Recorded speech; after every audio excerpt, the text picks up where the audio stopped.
آپ نے کسی کی مدد کی اور وقت پڑنے پر اس نے منہ پھیر لیا. کسی بہت قریبی نے فریبی کا روپ دھار لیا.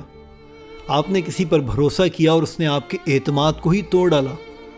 اور اب آپ تکلیف میں ہیں، شاکڈ ہیں، مایوس ہیں. یہ درد کس نے آپ کو دیا؟ ان لوگوں نے؟ دوسروں نے؟ حقیقت میں آپ کا دل کسی اور نے نہیں بلکہ آپ نے خود توڑا. آپ کی توقعات، آپ کی ایکسپیکٹیشنز نے توڑا. یاد رکھیے، اس دنیا میں کوئی بھی آپ کی توقعات پوری کرنے کے لیے نہیں جیتا ہے. دوست بھی نہیں، خاندان بھی نہیں. یہاں کا قانون ہی یہی ہے. اگر پتھر اوپر ہوا میں اچھالیں گے وہ واپس سیدھا آپ کے منہ پر ہی آ کر لگے گا. دوسروں سے توقعات وابستہ کر لینے کا سیدھا مطلب ہی یہی ہے کہ آپ اپنے جذبات کا ریموٹ کنٹرول دوسروں کے ہاتھ میں دے رہے ہیں.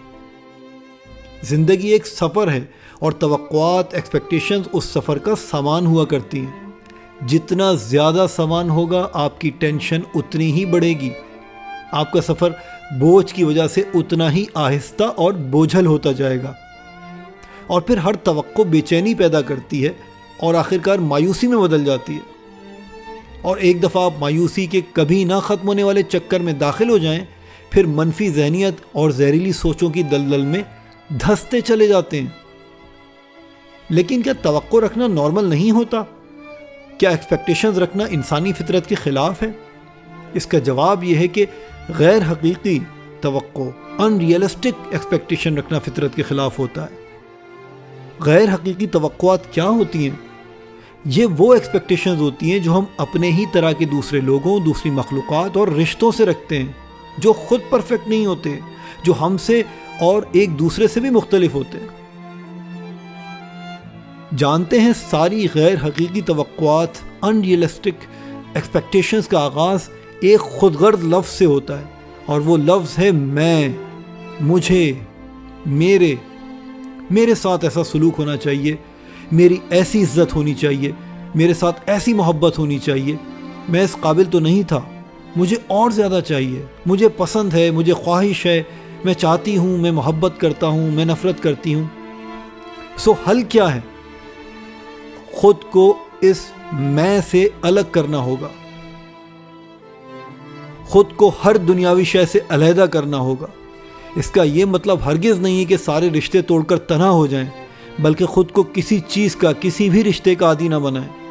رابطہ سب سے رکھیں لیکن جڑ کر کسی کے ساتھ بھی نہ رہیں. Connected with everything, attached with nothing. اس بات کو گرہ میں باندھ لیں کہ دوسرے ہی ہمیشہ غلط نہیں ہوتے، کبھی کبھی وہ بس ہماری توقعات سے مختلف ہوتے ہیں. سو آج ہی اپنے سفر کا آغاز کریں. یہ سفر ہے میں سے تم تک کا. ہم نے ہمیشہ دوسروں سے صرف لینا ہی سیکھا ہوتا ہے. کبھی لو اور دو کے بجائے صرف دینے کی نیت بھی کریں، کوشش تو کریں، کیونکہ جتنا آپ دوسروں کو دیں گے اتنا ہی زیادہ سکون میں ہوں گے، اطمینان میں ہوں گے.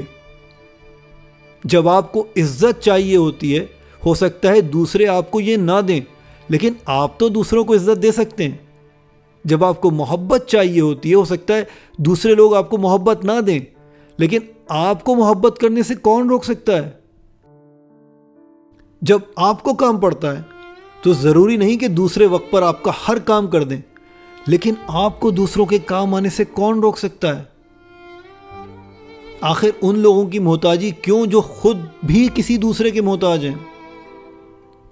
مخلوق کے بجائے خالق کی محتاجی کیوں نہیں؟ اس سے توقع کیوں نہ رکھیں جو خود کسی کا محتاج نہیں؟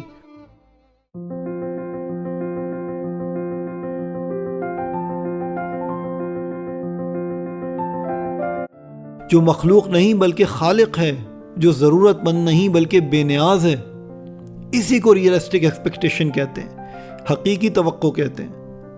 اپنی نیت ضرور اچھی رکھیں، کوشش پوری کریں، لیکن بدلے میں نتیجے کی توقع اپنے جیسی مخلوق کے بجائے اس خالق سے رکھیں جس نے آپ کو اور سب دوسروں کو پیدا کیا ہے. کیونکہ یاد رکھیں، آپ سے آپ کی نیت کا سوال ہوگا، انٹینشن کا پوچھا جائے گا. آپ اپنی کوشش کے ذمہ دار ہیں، لیکن نتیجے کے نہیں، رزلٹ کے نہیں۔ نتیجہ خود کے ہاتھ میں نہیں، خدا کے ہاتھ میں ہوتا ہے۔ لیکن نتیجے سے پہلے یہ مت پوچھیں کہ خدا آپ کے لیے کیا کر سکتا ہے، بلکہ یہ بتائیں کہ خود آپ خدا کے لیے کیا کر سکتے ہیں، اور پھر خود کو خدا کی رضا، اس کی مرضی کے سپرد کر دیں۔ توقعات رکھنا چھوڑ دیجئے، قبول کرنا شروع کر دیں، کیونکہ توقع اکثر آنسوؤں پر ختم ہوتی اور قبولیت مسکراہٹ سے شروع ہوتی ہے۔